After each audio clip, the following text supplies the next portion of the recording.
ਸਭ ਨੂੰ ਜੈ ਮਸੀਹ ਦੀ।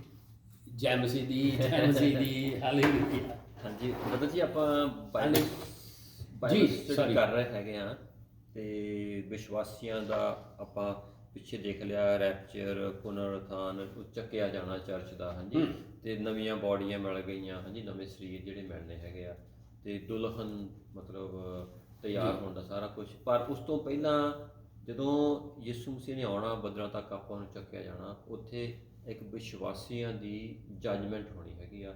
ਉਹਨੂੰ ਕਹਿੰਦੇ ਆ ਯਿਸੂ ਮਸੀਹ ਦੇ ਚਿੱਟੇ ਤਖਤ ਦੀ ਅਦਾਲਤ। ਚਿੱਟੇ ਦੀ ਨਹੀਂ, ਸੌਰੀ, ਯਿਸੂ ਜੱਜਮੈਂਟ ਸੀਟ ਆਫ ਕ੍ਰਾਈਸਟ, ਯਿਸੂ ਮਸੀਹ ਦੇ ਤਖਤ ਦੀ ਅਦਾਲਤ। ਅਦਾਲਤ ਕਿਹਨਾਂ ਲਈ? ਇਹ ਸਿਰਫ ਬਲੀਵਰਸ ਲਈ, ਰੈਪਚਰ ਦੇ ਲਈ। ਹਾਂਜੀ, ਇਹ ਆਪਾਂ ਦੇਖ ਲਿਆ ਸਕਦਾ, ਇੱਕ ਵਾਰ ਫਿਰ ਦੇਖ ਲਵਾਂਗੇ ਜੀ।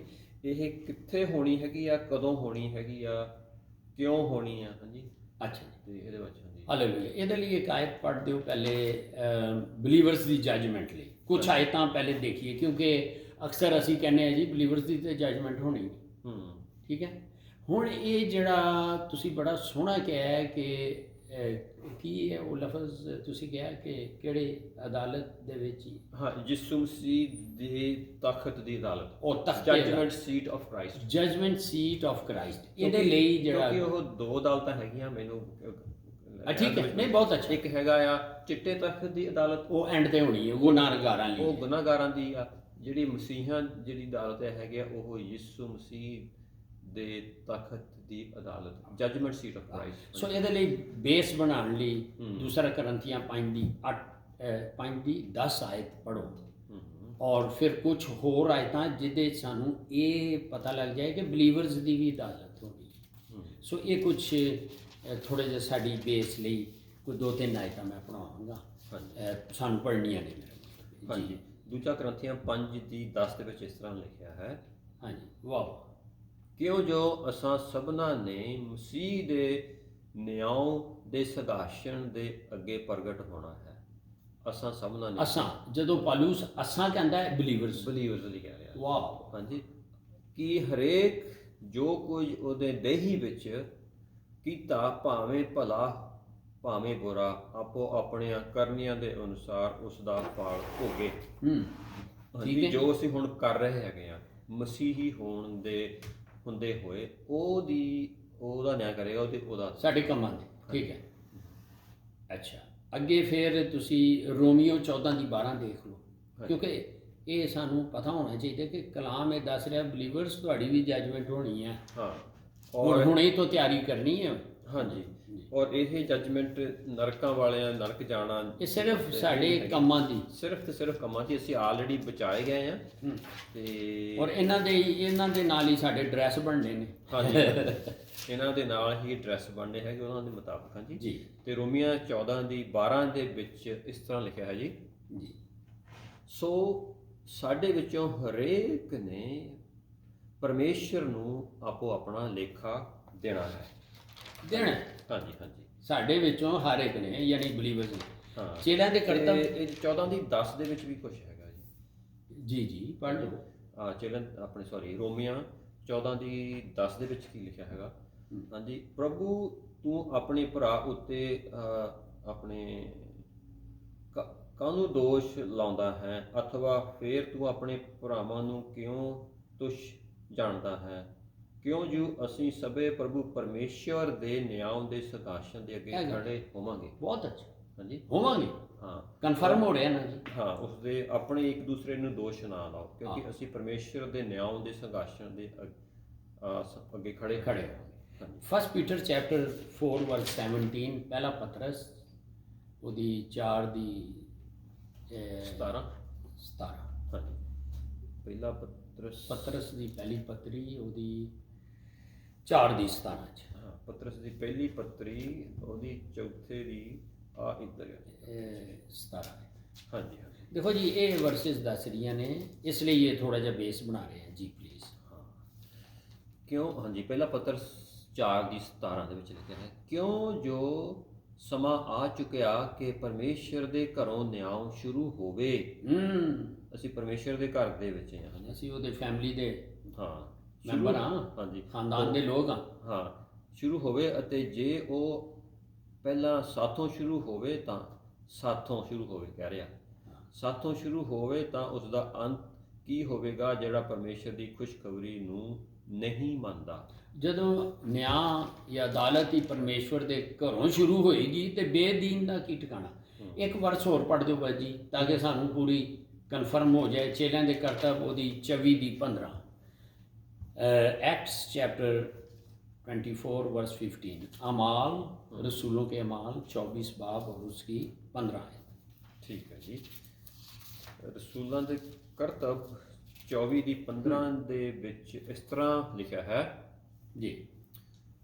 ਅਤੇ ਪਰਮੇਸ਼ਰ ਤੂੰ ਇਹ ਆਸ ਰੱਖਦਾ ਹੈ, ਅਤੇ ਪਰਮੇਸ਼ਰ ਤੋਂ ਇਹ ਆਸ ਰੱਖਦਾ ਹੈ ਜੇ ਕਿ ਇਹ ਆਪ ਵੀ ਉਡੀਕ ਕਰਦੇ ਹਨ ਕਿ ਅਸੀਂ ਭਾਵੇਂ ਧਰਮੀ ਹੋਵੇ ਕੁਧਰਮੀ ਜਾਂ ਕਿ ਉੱਠਣਾ ਹੋਵੇ। ਹਾਂਜੀ ਇਸ ਤਰ੍ਹਾਂ ਹੈ। यानी कि ਮੈਂ ਕੁਝ ਪੜ੍ਹਨ ਦੇ ਵਿੱਚ ਸ਼ਾਇਦ ਮੈਂ ਚੰਗੀ ਕੋਈ ਤਰ੍ਹਾਂ ਗੱਲ ਨਹੀਂ ਨਹੀਂ। ਪੜ੍ਹ ਸਕਿਆ। ਅਤੇ ਪਰਮੇਸ਼ਰ ਤੋਂ ਇਹ ਆਸ ਰੱਖਦਾ ਹਾਂ ਕਿ ਇਹਦੀ ਜਿਹਦੇ ਉਹ ਖੁਦ ਵੀ ਮੁੰਤਜ਼ਰ ਨੇ ਜਾਂ ਉਡੀਕ ਕਰ ਰਹੇ ਨੇ ਕਿ ਉਹਨਾਂ ਦੇ ਯਾਨੀ ਰਾਈਚਸ ਤੇ ਸਿਨਰਸ ਹਾਂ ਦੋਵਾਂ ਦੀ ਜਿਹੜੀ ਹੈ ਪੁਨਰੁਥਾਨ ਹੋਏਗਾ। ਹਾਂ ਜੀ ਉੱਠਣਾ ਹੋਵੇਗਾ। ਜੀ। ਹਾਂਜੀ ਹਾਂਜੀ, ਭਾਵੇਂ ਧਰਮੀ ਭਾਵੇਂ ਕੁਧਰਮੀ ਦੋਹਾਂ ਦਾ ਜੀ ਉੱਠਣਾ ਹੋਵੇਗਾ। ਹਾਂ ਇਹ ਇਸ ਲਈ ਇੱਥੇ ਕਲੀਅਰ। ਅੱਛਾ ਜੀ, ਇਹ ਜਿਹੜੀ ਜਿਹਨੂੰ ਤੁਸੀਂ ਕਹਿੰਦੇ ਹੋ ਕਿ ਯਿਸੂ ਮਸੀਹ ਦਾ ਤਖਤੇ ਅਦਾਲਤ, ਇਹਦੇ ਲਈ ਬੀਮਾ ਲਫ਼ਜ਼ ਇਸਤੇਮਾਲ ਹੋਇਆ ਹੈ ਨਾ। ਇਹ ਬੀਮਾ ਦਾ ਮਤਲਬ ਇਹ ਵੇ ਕਿ ਇੱਥੇ ਸਾਡੇ ਕੰਮਾਂ ਦੇ ਮੁਤਾਬਿਕ ਹਿਸਾਬ ਹੋਏਗਾ। ਚਲੋ ਇਹਦੀ ਤਰਤੀਬ ਦੇਖ ਲਓ। ਅਸੀਂ ਇਸ ਤਰ੍ਹਾਂ ਦੇਖ ਲੈਂਦੇ ਹਾਂ ਕਿ ਕਿਹਨਾਂ ਦੀ ਅਦਾਲਤ ਹੋਏਗੀ? ਧਰਮੀਆਂ ਦੀ। ਇਹ ਹੋਰਾਂ ਦੀ ਨਹੀਂ, ਸਿਰਫ ਬਲੀਵਰਸ ਦੀ। ਇਹ ਕਿਹੜੇ ਜ਼ਮਾਨੇ 'ਚ ਹੋਏਗੀ, ਕਦੋਂ ਹੋਏਗੀ? ਜਿਸ ਤਰ੍ਹਾਂ ਅਸੀਂ ਦੇਖ ਲਿਆ ਕਿ ਬਦਲਾਂ। ਹਾਂਜੀ ਠੀਕ ਹੈ, ਠੀਕ ਹੈ। ਲੂਕ ਚੈਪਟਰ 14 ਵੀ ਦੇਖ ਲਓ। ਹਾਂਜੀ ਠੀਕ ਹੈ। ਤੇ ਪਹਿਲਾ ਥਸਲਨੀਕੀਆਂ, ਹਾਂਜੀ ਲੂਕਾ 14 ਤੇ ਇਹ ਕਿੱਥੇ ਹੋਣੀ ਹੈ? ਹਵਾ 'ਚ ਹੋਣੀ ਹੈ। ਠੀਕ ਹੈ, ਬਦਲਾਂ ਤੇ। ਪਹਿਲਾ ਫਸਟ ਥੈਸਲੋਨੀਅਨ ਚੈਪਟਰ 4 ਵਰਸ 16 ਤੇ 17 ਨੇ ਆਲਰੇਡੀ ਪੜ੍ਹ ਚੁੱਕੇ ਹਾਂ। ਪਹਿਲਾ ਥੈਸਲੋਨੀਕੀਆਂ 4 ਦੀ ਕਿ ਅਸੀਂ ਬਦਲਾਂ ਤੇ ਹਵਾ 'ਚ ਇਸਤਕਬਾਲ ਕਰਾਂਗੇ। ਇਹਦੀ ਬੇਸ ਕੀ ਹੋਣੀ ਹੈ? ਬੁਨਿਆਦ ਕੀ ਹੋਣੀ ਹੈ ਕਿ ਬਲੀਵਰਸ ਦੇ ਕੰਮ ਜਿਹੜੇ ਉਹਨਾਂ ਇਸ ਦੇਹ ਜਾਂ ਇਸ ਜਿਸਮ ਵਿੱਚ ਚੰਗੇ ਕੀਤੇ ਜਾਂ ਭੈੜੇ ਕੀਤੇ। ਪਹਿਲਾ ਕਰੰਥੀਆਂ 3 ਦੀ 13 ਪੜ੍ਹ ਦਿਓ। ਇਹ ਵਰਸ ਅਸੀਂ ਨਹੀਂ ਪੜ੍ਹੀ। ਠੀਕ ਹੈ। ਇਹ ਕਾਹਦੇ ਲਈ? ਬਲੀਵਰਸ ਦੇ ਕੰਮ ਜਿਹੜੇ ਇਹਨਾਂ ਨੇ ਇਸ ਸਰੀਰ ਦੇ ਵਿੱਚ ਰਹਿੰਦਿਆਂ ਹੋਇਆਂ ਕਰਦੇ ਰਹੇ ਉਹਨਾਂ ਦੀ।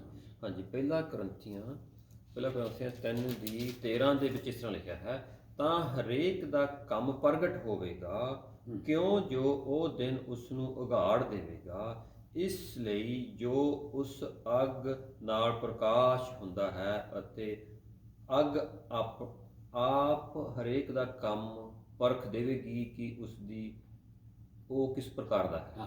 ਅੱਗ ਮੀਨਸ ਜਜਮੈਂਟ। ਹਾਂਜੀ। ਅੱਛਾ, ਫਿਰ ਇਹਦੇ ਇਫੈਕਟ ਕੀ ਹੋਣਗੇ? ਥੋੜਾ ਉੱਪਰੋਂ ਪੜ੍ਹ ਦਈਏ।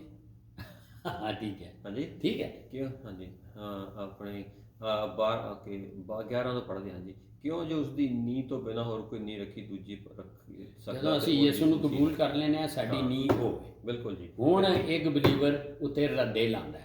ਉਹ ਪੜ੍ਹ ਦਿਓ। 12ਵੀਂ 'ਚ ਲਿਖਿਆ ਹੈਗਾ ਪਹਿਲਾ ਕਰੰਥੀਆਂ ਆਪਣੇ 3 ਦੀ 12।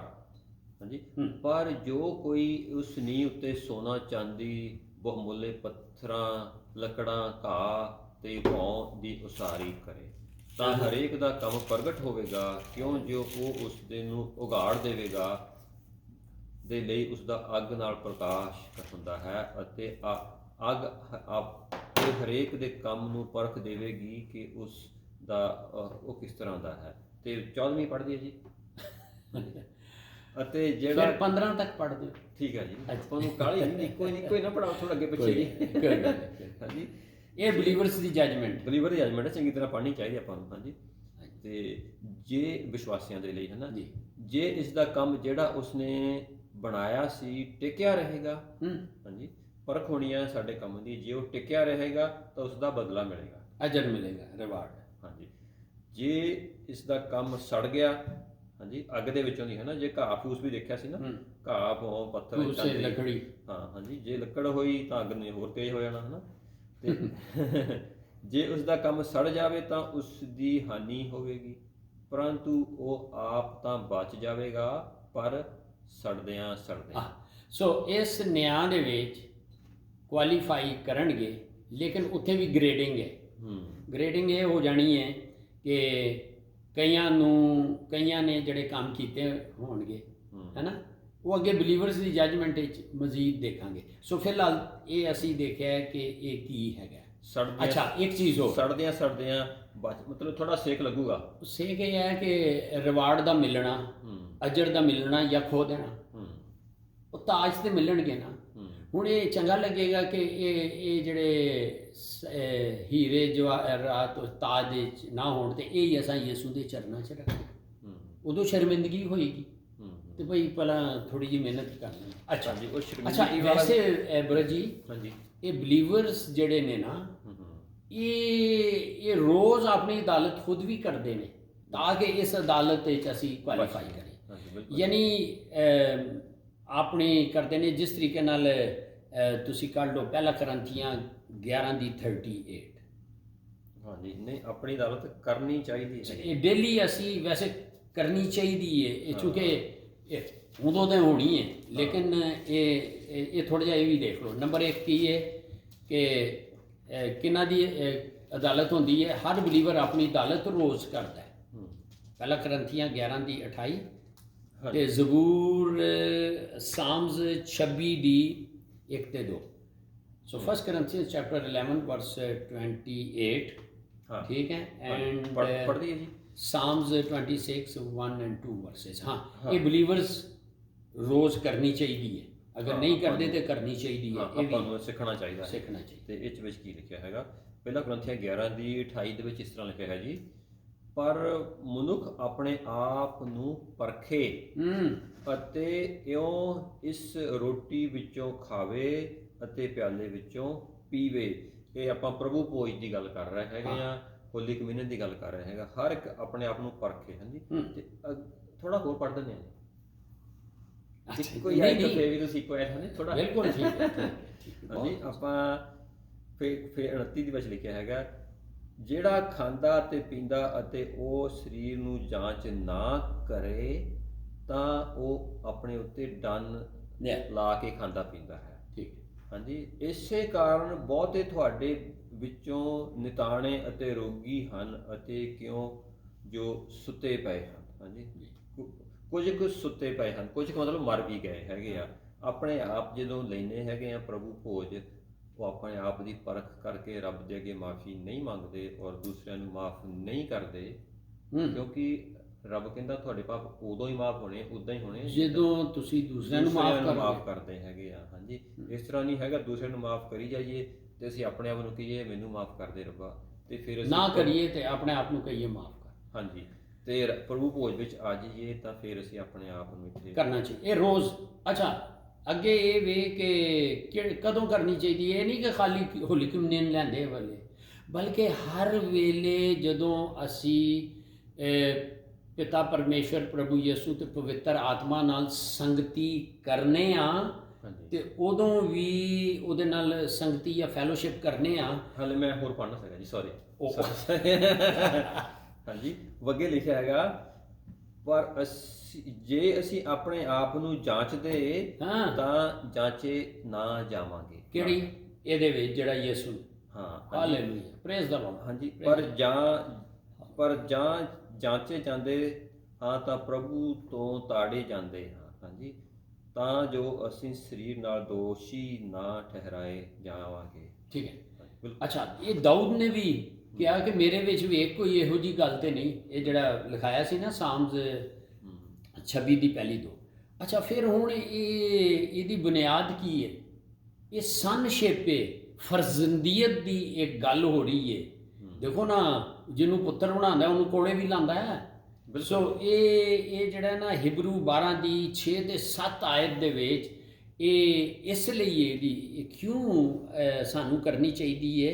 ਕਲਾਮ ਦੱਸ ਰਿਹਾ ਹੈ ਕਿ ਅਸੀਂ ਆਪਣੀ ਜੱਜਮੈਂਟ ਰੋਜ਼ ਕਰਕੇ ਜਿਹੜੀਆਂ ਭੁੱਲਾਂ ਚੁੱਕਾਂ ਹੁੰਦੀਆਂ ਨੇ ਮਾਫੀ ਮੰਗ ਕੇ ਅਸੀਂ ਅੱਗੇ ਵਧਣਾ ਹੈ। ਜੇ ਨਹੀਂ ਕਰਾਂਗੇ ਤਾਂ ਉਸ ਦਿਨ ਫਿਰ ਸਾਨੂੰ ਰਿਵਾਰਡ ਦਾ ਪ੍ਰੋਬਲਮ ਰਹਿਣਾ, ਕਿਉਂਕਿ 32 ਵਿੱਚ ਲਿਖਿਆ ਨੁਕਸਾਨ ਹੋਏਗਾ। ਪ੍ਰਭੂ ਸਾਨੂੰ ਤਾੜਦਾ ਹੈ। ਹਾਂਜੀ ਹਾਂ। ਠੀਕ ਹੈ, ਹਿਬਰੂ 12:6 ਤੇ 7 ਵਿੱਚ, ਕਿਉਂਕਿ ਅਸੀਂ ਸਨਸ਼ਿਪ ਜਾਂ ਫਰਜ਼ੰਦੀਅਤ ਦੇ ਤੌਰ ਤੇ ਅਸੀਂ ਇਹ ਕਰਨਾ ਹੈ। ਅਸਾਂ ਡੇਲੀ ਸਵੇਰ ਉੱਠਦੇ ਹਾਂ ਜਾਂ ਸੌਂਦਿਆਂ ਖੁਦਾਉਂਦੇ ਮੇਰੇ ਕੋਲ ਪਾਪ ਹੋ ਗਿਆ, ਮਾफ़ ਕਰਨਾ, ਮੈਂ ਫਲਾਣੇ ਨਾਲ ਅੱਛਾ ਟਰੀਟ ਨਹੀਂ ਕੀਤਾ, ਇਹ ਨਹੀਂ ਕੀਤਾ, ਫਿਰ ਮਾफ़ੀ ਮੰਗ ਕੇ, ਖਾਲੀ ਉਹਦੇ ਨਾਲ ਨਹੀਂ, ਉਹਦੇ ਨਾਲ ਵੀ ਰਾਬਤਾ ਕਰੋ ਜੀ, ਇਹ ਮੈਂ ਤੇਰੇ ਨਾਲ, ਇਹ ਨਹੀਂ ਜੇ ਉਹਦੇ ਨਾਲ ਉਂਝ ਹੀ ਦੇ ਆਪਣੇ ਜਿੱਥੋਂ ਅਗਰ ਕਿਸੇ ਦੇ ਕੋਲ ਜਾ ਕੇ ਮਾਫੀ ਮੰਗਣ ਦੀ ਲੋੜ ਹੈਗੀ ਆ, ਔਰ ਉਹਦੇ ਕੋਲ ਜਾ ਕੇ ਉਹਨੂੰ ਕਹਿਣਾ ਭਰਾ ਮਾਫ ਕਰ ਦੇ, ਭੈਣ ਮੈਨੂੰ ਮਾਫ ਕਰ ਦੇ। ਯਿਸੂ ਕਹਿੰਦਾ ਨਾ, ਆਇਆ ਨਾ ਤੂੰ ਬੱਲੀ ਚੜਾਉਣ ਲਈ ਮੇਰੇ ਹਜ਼ੂਰ, ਓਏ ਬੱਲੀ ਨੂੰ ਛੱਡ ਦੇ, ਜਾ ਉਹਨੂੰ ਪਹਿਲਾਂ ਉਧਰ ਮਾਮਲਾ ਸਿੱਧਾ ਕਰ, ਫਿਰ ਇੱਧਰ ਆ। ਅੱਛਾ, ਇਹ ਇੱਕ ਗੱਲ ਹੈ। ਫਿਰ ਉਹਦੇ ਜੀ ਇਹ ਵੇ ਕਿ ਇਹਦਾ ਅਸਰ ਕੀ ਹੈ, ਅਸਰਾਤ ਕੀ ਨੇ, ਇਫੈਕਟਸ ਕੀ ਨੇ। ਨੰਬਰ 1 ਕਿ ਅਸੀਂ ਆਪਣੇ ਆਪ ਨੂੰ ਯਿਸੂ ਦੇ ਲਹੂ ਨਾਲ ਧੋਦੇ ਰਹਿੰਦੇ ਹਾਂ। ਇਹ ਇਫੈਕਟ ਕਾਹਦੇ ਜੀ? ਇਹ ਇਫੈਕਟ ਇਸ ਲਈ ਕਾਹਦੇ ਲਈ ਅਸੀਂ ਕਰਨੀ ਹੈ ਰੋਜ਼ ਆਪਣੀ ਜਜਮੈਂਟ। ਓਕੇ, ਧੁੱਲਨੇ ਆ ਕਮਜ਼ੋਰੀ, ਬਿਮਾਰੀ ਤੇ ਮੌਤ ਤੋਂ ਰਿਹਾਈ ਪਾਉਣ ਲਈ ਜਿਹੜੀਆਂ ਵਰਸਿਸ ਤੁਸੀਂ ਪੜ੍ਹੀਆਂ ਨੇ, ਪਹਿਲਾ ਕਰੰਥੀਆਂ 11:30, ਠੀਕ ਹੈ। ਔਰ ਉਸ ਤੋਂ ਇਲਾਵਾ ਪਹਿਲਾ ਯੂਹੰਨਾ 1:9 'ਚ ਕਿ ਇਹ ਸਾਡੇ ਕੋਲ ਵੀ ਭੁੱਲਾਂ ਚੁੱਕਾਂ ਹੋ ਜਾਂਦੀਆਂ ਨੇ, ਜਾਣੇ ਅਣਜਾਣੇ 'ਚ ਗੁਨਾਹ ਹੋ ਜਾਂਦੇ ਨੇ। ਯਿਸੂ ਦਾ ਲਹੂ ਸਾਨੂੰ ਅੱਜ ਵੀ ਧੋਣ ਲਈ ਸ਼ਕਤੀ ਰੱਖਦਾ ਹੈ, ਠੀਕ ਹੈ। ਇਹ ਇੱਕ ਗੱਲ ਸੀ ਕਿ ਇਹ ਬੇਸਿਕ ਅਸੀਂ ਬਣਾਈ ਹੈ ਕਿ ਇਸ ਲਈ ਇਹ ਦੀ ਜਜਮੈਂਟ ਹੋਣੀ ਹੈ। ਕਿਉਂਕਿ ਬਿਲਕੁਲ ਜੀ, ਆਪਾਂ ਜੀ ਆਪਣਾ ਜਦੋਂ ਆਪਾਂ ਯਿਸੂ ਮਸੀਹ ਨੂੰ ਕਬੂਲ ਕਰਦੇ ਹਾਂ, ਸਾਡੀ ਸ਼ੁਰੂਆਤ ਹੀ ਇੱਥੋਂ ਹੁੰਦੀ ਹੈ, ਯਿਸੂ ਮੈਂ ਪਾਪੀ ਹਾਂ, ਮੇਰੇ ਪਾਪ ਮਾਫ ਕਰ। ਹਾਂਜੀ, ਤੇ ਆਹ ਨਾਲ ਦੀ ਨਾਲ ਹਰ ਰੋਜ਼ ਇਹ ਕਰਦੇ ਰਹਿਣਾ ਹੈਗਾ, ਮਾਫ ਕਰਦੇ, ਜਿਨ੍ਹਾਂ ਕੋਈ ਗਲਤੀ ਹੋ ਗਈ ਮਾਫ ਕਰਦਾ। ਪਰ ਕਿਉਂਕਿ ਵਚਨ ਦੇ ਵਿੱਚ ਲਿਖਿਆ ਹੈਗਾ ਆ, ਪਰਮੇਸ਼ਰ ਵਫਾਦਾਰ ਆ, ਅਗਰ ਅਸੀਂ ਮਾਫੀ ਮੰਗਾਂਗੇ ਤਾਂ ਉਹ ਮਾਫ ਕਰੇਗਾ। ਨਾਲ ਬਹੁਤ ਵੱਡਾ ਅਗਰ ਲੱਗਾ ਹੈਗਾ, ਇਫ ਅਗਰ ਮਾਫੀ ਮੰਗਾਂਗੇ, ਕੰਡੀਸ਼ਨ। ਅਗਰ ਮਾਫੀ ਨਹੀਂ ਮੰਗਾਂਗੇ ਤਾਂ ਫਿਰ ਹਾਂਜੀ ਬਿਲਕੁਲ। ਅੱਛਾ, ਹੁਣ ਇਹ ਜਿਹੜੀ ਹੈ ਨਾ ਅੱਗੇ ਅਦਾਲਤ, ਉਹ ਕਿਹੜੀ ਗੱਲਾਂ ਦੀ ਹੋਣੀ? ਉਹ ਟਾਈਮ ਹੈਗਾ ਤੇ ਕਰ ਲਈ ਆਪਣੇ ਹੋਰ ਇਹਦੇ ਵਿੱਚ ਦੇਖ ਲਓ, ਕਿਉਂਕਿ ਇਹ ਵੀ ਤੇ ਵੇਖਣਾ ਨਾ ਕਿਹੜੀ ਕਿਹੜੀ ਗੱਲਾਂ ਦੀ ਹੋਣੀ ਹੈ। ਇਹ ਜਿਹੜਾ ਪੜਿਆ ਸੋਨਾ, ਚਾਂਦੀ, ਬਰਮੁੱਲੇ ਪੱਥਰ, ਕੀਮਤੀ ਪੱਥਰ ਜਾਂ ਲੱਕੜੀ, ਫੂਸ, ਘਾਸ, ਇਹ 6 ਚੀਜ਼ਾਂ ਬਲੀਵਰਸ ਦੇ ਕੰਮਾਂ ਨਾਲ ਰਿਲੇਟ ਕੀਤਾ ਗਿਆ, ਇਹਦੀ ਹੋਣੀ ਹੈ। ਉਹ ਮੈਂ ਕਿਹਾ ਅਗਲੀ ਕਰਦੀ ਹੈ, ਅਗਲੀ 'ਚ ਕਰ ਲਓ, ਠੀਕ ਹੈ। ਹਾਂਜੀ, ਪਰਮੇਸ਼ਰ ਪਿਤਾ ਆਪ ਦਾ ਸ਼ੁਕਰ ਕਰਦੇ ਹਾਂ ਇਸ ਵਚਨ ਦੇ ਲਈ, ਆਪ ਦੀ ਦਇਆ ਰਹਿਮ ਕਿਰਪਾ ਦੇ ਲਈ। ਪਰਮੇਸ਼ਰ ਪਿਤਾ ਇੱਕ ਸੁਣਨ ਵਾਲੇ ਭਰਾ ਦੇ ਲਈ ਪਰਮੇਸ਼ਰ ਪਿਤਾ ਬਰਕਤ ਮੰਗਦੇ ਹਾਂ। ਅਸੀਂ ਆਪਣੇ ਆਪ ਨੂੰ ਜਾਂਚੀਏ ਪਰਮੇਸ਼ਰ ਪਿਤਾ, ਤਾਂ ਕਿ ਅਸੀਂ ਆਪ ਦੇ ਅੱਗੇ ਜਦੋਂ ਅਦਾਲਤ ਹੋਣੀ ਹੈ, ਜੋ ਯਿਸੂ ਮਸੀਹ ਨੇ ਆਪਣੇ ਤਖਤ ਤੇ ਬੈਠ ਕੇ ਵਿਸ਼ਵਾਸੀਆਂ ਦੀ ਅਦਾਲਤ ਕਰਨੀ ਹੈ, ਉਦੋਂ ਅਸੀਂ ਪਰਮੇਸ਼ਰ ਪਿਤਾ ਇਸ ਤਰ੍ਹਾਂ ਨਾ ਹੋਵੇ ਅਸੀਂ ਸਾਡਾ ਕੰਮ ਜਾਂ ਸਾਡੇ ਪਰਮੇਸ਼ਰ ਪਿਤਾ ਕੋਈ ਗੁਨਾਹ ਉੱਥੇ ਸਾਡੇ ਅੱਗੇ ਪਰਮੇਸ਼ਰ ਪਿਤਾ ਸਾਡੇ ਲਈ ਕੋਈ ਰੁਕਾਵਟ ਬਣ ਸਕੇ। ਪਰਮੇਸ਼ਰ ਪਿਤਾ ਸਾਡੇ ਦਿਲਾਂ ਨੂੰ ਜਾਂਚੋ, ਅਸੀਂ ਪਵਿੱਤਰ ਆਤਮਾ ਜੀ ਸਾਨੂੰ ਗਾਈਡ ਕਰੋ, ਸਾਨੂੰ ਕਨਵਿਕਟ ਕਰੋ, ਸਾਡੇ ਤੋਂ ਕੋਈ ਵੀ ਗਲਤੀ, ਕੋਈ ਵੀ ਪਾਪ, ਕੋਈ ਵੀ ਇਹੋ ਜਿਹਾ ਕੰਮ ਹੋਇਆ ਜੋ ਆਪ ਜੀ ਨੂੰ ਨਹੀਂ ਚੰਗਾ ਲੱਗਾ, ਜੋ ਅਸੀਂ ਆਪ ਨੂੰ ਪਰਮੇਸ਼ਰ ਪਿਤਾ ਕੁਛ ਵੀ ਸਾਡੇ ਮੂੰਹ 'ਚੋਂ ਕੁਛ ਨਿਕਲਿਆ, ਕੁਛ ਵੀ ਸੋਚਾਂ ਦੇ ਵਿੱਚ ਜੋ ਕੁਛ ਵੀ ਹੋਵੇ, ਸਾਨੂੰ ਮਾਫ਼ ਕਰੋ ਔਰ ਸਾਨੂੰ ਮਾफ़ੀ ਦਾ ਆਤਮਾ ਦਿਓ ਇੱਕ ਨੂੰ ਪਰਮੇਸ਼ਰ ਪਿਤਾ, ਤਾਂ ਕਿ ਸਾਡੇ ਵਿੱਚ ਕੋਈ ਵੀ ਅਨਫੋਰਗਿਵਨੈਸ, ਕੋਈ ਵੀ ਇਹੋ ਜਿਹੀ ਚੀਜ਼ ਨਾ ਰਹੇ, ਤਾਂ ਕਿ ਅਸੀਂ ਕਿਸੇ ਨੂੰ ਮਾਫ਼ ਨਾ ਕਰ ਸਕਦੇ ਹੋਏ। ਭਾਵੇਂ ਪਰਮੇਸ਼ਰ ਪਿਤਾ ਕਿਸੇ ਨੇ ਜਿੱਡਾ ਵੱਡਾ ਮਰਜ਼ੀ ਸਾਡੇ ਖਿਲਾਫ ਗੁਨਾਹ ਕੀਤਾ ਹੋਵੇ, ਚਾਹੇ ਮਰਡਰ ਕੀਤਾ ਹੋਵੇ ਸਾਡੇ ਪਰਿਵਾਰ ਦੇ ਕਿਸੇ ਮੈਂਬਰ ਦਾ, ਜਾਂ ਸਾਡੇ ਨਾਲ ਕਿਸੇ ਨੇ ਕੋਈ ਹੇਰਾ ਫੇਰੀ ਕੀਤੀ ਹੋਵੇ, ਪਰਮੇਸ਼ਰ ਪਿਤਾ ਅਸੀਂ ਸਭ ਨੂੰ ਮਾਫ਼ ਕਰਦੇ ਹਾਂ, ਸਭ ਦੇ ਲਈ ਮਾफ़ੀ ਮੰਗ ਪਰਮੇਸ਼ਰ ਪਿਤਾ, ਹਰ ਇੱਕ ਦੇ ਲਈ ਬਰਕਤ ਮੰਗਦੇ ਹਾਂ, ਕਿਉਂਕਿ ਯਿਸੂ ਮਸੀਹ ਨੇ ਸਾਡੇ ਲਈ ਇੱਕ ਬਹੁਤ ਵੱਡਾ ਉਦਾਹਰਨ ਪਰਮੇਸ਼ਰ ਪਿਤਾ ਸਾਨੂੰ ਦਿੱਤਾ, ਸਾਨੂੰ ਸਿਖਾਇਆ। ਉਹ ਸੂਲੀ ਦੇ ਉੱਪਰ ਮਰਦੇ ਵੀ ਉਸਨੇ ਕਿਹਾ, ਪਿਤਾ ਇਹਨਾਂ ਨੂੰ ਮਾਫ਼ ਕਰ ਜੋ ਮੈਨੂੰ ਮਾਰ ਰਹੇ ਹਨ, ਇਹਨਾਂ ਨੂੰ ਪਤਾ ਨਹੀਂ ਕੀ ਕਰ ਰਹੇ ਹੈ। ਪਰਮੇਸ਼ਰ ਪਿਤਾ ਜੋ ਵੀ ਇਨਸਾਨ ਪਰਮੇਸ਼ਰ ਪਿਤਾ ਗਲਤੀ ਕਰਦਾ ਹੈ, ਪਰਮੇਸ਼ਰ ਪਿਤਾ ਜੋ ਵੀ ਨੁਕਸਾਨ ਸਾਨੂੰ ਪਹੁੰਚਾਉਣ ਦੀ ਕੋਸ਼ਿਸ਼ ਕਰਦਾ, ਜੋ ਕੁਛ ਵੀ, ਉਹਨਾਂ ਦੇ ਸਭ ਦੇ ਲਈ ਅਸੀਂ ਬਰਕਤ ਮੰਗਦੇ ਹਾਂ ਪਰਮੇਸ਼ਰ ਪਿਤਾ। ਹਰ ਇੱਕ ਨੂੰ ਬਰਕਤ ਦਿਓ, ਹਰ ਇੱਕ ਨੂੰ ਬਰਕਤ ਦਿਓ ਪਰਮੇਸ਼ਰ ਪਿਤਾ, ਹਰ ਇੱਕ ਦੀ ਜ਼ਿੰਦਗੀ ਦੇ ਵਿੱਚ ਕੰਮ ਕਰੋ ਪਰਮੇਸ਼ਰ ਪਿਤਾ, ਔਰ ਪਰਮੇਸ਼ਰ ਪਿਤਾ ਆਪ ਤਾਂ ਹਰ ਇੱਕ ਦਾ ਭਲਾ ਚਾਹੁੰਦੇ ਹੋ ਪਰਮੇਸ਼ਰ ਪਿਤਾ। ਜੋ ਮਸੀਹਾਂ ਦੇ ਦੁਸ਼ਮਣ ਵੀ ਹਨ, ਜੋ ਪਰਮੇਸ਼ਰ ਪਿਤਾ ਮਸੀਹਾਂ ਨੂੰ ਸਤਾਉਂਦੇ ਹਨ ਸਾਡੇ ਵਿਸ਼ਵਾਸ ਦੇ ਕਰਕੇ ਕਿ ਅਸੀਂ ਯਿਸੂ ਮਸੀਹ ਵਿੱਚ ਹਾਂ। ਲੋਕੀ ਬਹੁਤ ਦੇਸ਼ਾਂ ਦੇ ਵਿੱਚ ਪਰਮੇਸ਼ਰ ਪਿਤਾ ਮਸੀਹਾਂ ਨੂੰ ਸਤਾਇਆ ਜਾਂਦਾ ਹੈ ਪਰਮੇਸ਼ਰ ਪਿਤਾ, ਉਹਨਾਂ ਦੇ ਲਈ ਵੀ ਅਸੀਂ ਬਰਕਤ ਮੰਗਦੇ ਹਾਂ, ਕਿਉਂਕਿ ਉਹਨਾਂ ਨੂੰ ਪਤਾ ਹੀ ਨਹੀਂ ਉਹ ਕੀ ਕਰ ਰਹੇ ਆ। ਉਹਨਾਂ ਨੂੰ ਮਾਫ ਕਰੋ ਪਰਮੇਸ਼ਰ ਪਿਤਾ, ਉਹਨਾਂ ਨੂੰ ਮਾਫ ਕਰੋ। ਇਹੋ ਜਿਹੇ ਦੇਸ਼ ਹਨ ਜਿੱਥੇ ਪਰਮੇਸ਼ਰ ਪਿਤਾ ਆਪਣੇ ਮਸੀਹਾਂ ਦਾ ਪ੍ਰਚਾਰ ਬੰਦ ਕੀਤਾ ਜਾਂਦਾ ਹੈ, ਔਰ ਉੱਥੇ ਉਹ ਜੇ ਅਗਰ ਪਤਾ ਲੱਗ ਜਾਏ ਕਿ ਇਹ ਮਸੀਹ ਹੈ, ਉਹਨਾਂ ਨੂੰ ਸਜ਼ਾ ਦਿੰਦੇ ਹਨ, ਔਰ ਲੋਕੀ ਇਸ ਦੇ ਖਿਲਾਫ ਖੜੇ ਹੋ ਜਾਂਦੇ ਹਨ ਪਰਮੇਸ਼ਰ ਪਿਤਾ। ਉਹਨਾਂ ਦੇ ਲਈ ਵੀ ਆਪ ਜੀ ਦੀ ਦਇਆ, ਰਹਿਮ, ਕਿਰਪਾ ਮੰਗਦੇ ਹਾਂ। ਉਹਨਾਂ ਦਾ ਸਭ ਦਾ ਰੂਹਾਨੀ ਅੰਧਾਪਨ ਯਿਸੂ ਮਸੀਹ ਨਾਂ ਦੇ ਵਿੱਚ ਦੂਰ ਹੋ ਜਾਏ, ਔਰ ਉਹ ਪੱਥਰ ਦਿਲ ਪਰਮੇਸ਼ਰ ਪਿਤਾ ਨਰਮ ਹੋ ਜਾਣ, ਔਰ ਉਹ ਜਾਣ ਲੈਣ ਕਿ ਯਿਸੂ ਮਸੀਹ ਹੀ ਰਾਹ, ਸੱਚ ਔਰ ਜ਼ਿੰਦਗੀ ਆ ਪਰਮੇਸ਼ਰ ਪਿਤਾ। ਔਰ ਉਹ ਮਸੀਹਾਂ ਨੂੰ ਨਾ ਸਤਾਉਣ, ਜਿਸ ਤਰ੍ਹਾਂ ਆਪਨੇ ਪੌਲੂਸ ਨੂੰ ਪਰਮੇਸ਼ਰ ਪਿਤਾ ਬਦਲ ਕੇ ਸੰਤ ਪੌਲ ਬਣਾ ਦਿੱਤਾ, ਔਰ ਆਪਨੇ ਪਰਮੇਸ਼ਰ ਪਿਤਾ ਉਸ ਤੋਂ ਬਹੁਤ ਆਪਣੇ ਰਾਜ ਦੇ ਲਈ ਕੰਮ ਇਸਤੇਮਾਲ ਕੀਤਾ।